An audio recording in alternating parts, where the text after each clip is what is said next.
நாம் தமிழர் கட்சியில் 7 ஆண்டுகளாக நான் பயணித்த இந்த காலகட்டங்களில் பல்வேறு வெறுப்புகளுக்கு இணங்க கனத்த இதயத்துடன் நாம் தமிழர் கட்சியை விட்டு விலகுவதாக முடிவெடுத்திருக்கிறேன்.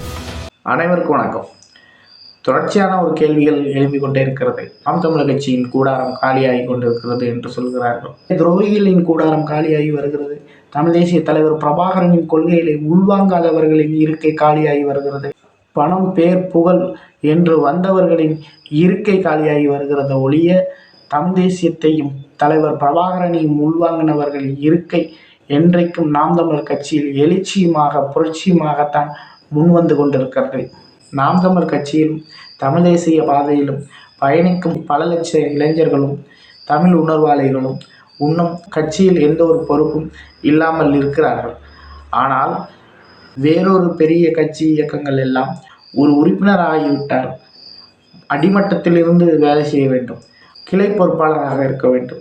கிளை பொறுப்பாளராக இருந்து கிளை தலைவர் கிளை செயலாளருக்கு ஜால்ரா அடிக்க வேண்டும். ஜால்ரா அடித்து சில பேர் கால்களை வாரி கிளை செயலாளராக வேண்டும்.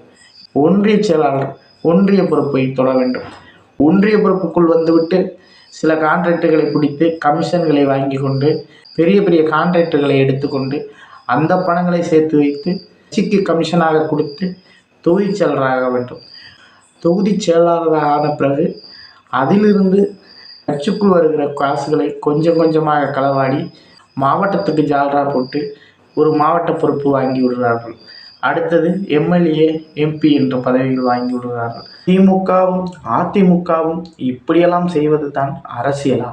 ஆனால் நாம் தமிழர் கட்சி வழக்குகளை சுமந்து பல்வேறு பிரச்சனைகளை தாண்டி எவன் நிற்கிறானோ நாம் தமிழர் தளபதி என்கிறார் சீமான்.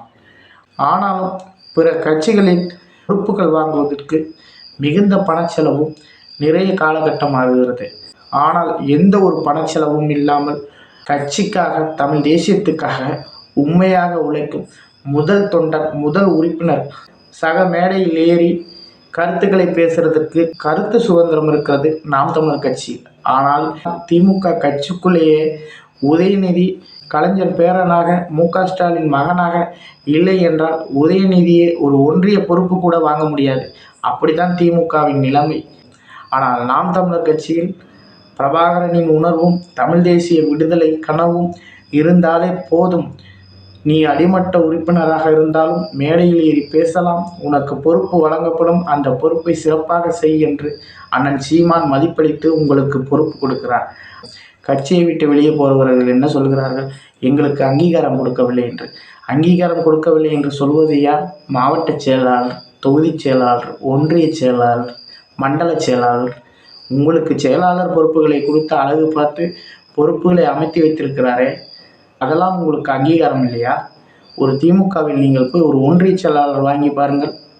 ஆனால் இன்றைக்கும் தேர்தல் வேட்பாளர்கள் போடும்போது சீமானுடனேயே அடிமட்ட உறுப்பினர் சண்டை போடும் அளவுக்கு ஜனநாயகம் அந்த கட்சியில் இருக்கிறது. திமுகவில் ஸ்டாலினுடன் அடிமட்ட உறுப்பினர் போன் போட்டு ஏன் இந்த வேட்பாளரை நிறுத்துகிறீர்கள் என்று சண்டை போட முடியுமா? மாவட்ட செயலாளரோடு பேச முடியுமா? அதிகபட்சம் தொகுதி, ஒன்றியம், அவ்வளவுதான். காசை வாங்கி கொண்டு அடங்கி கொள்கிறீர்கள்.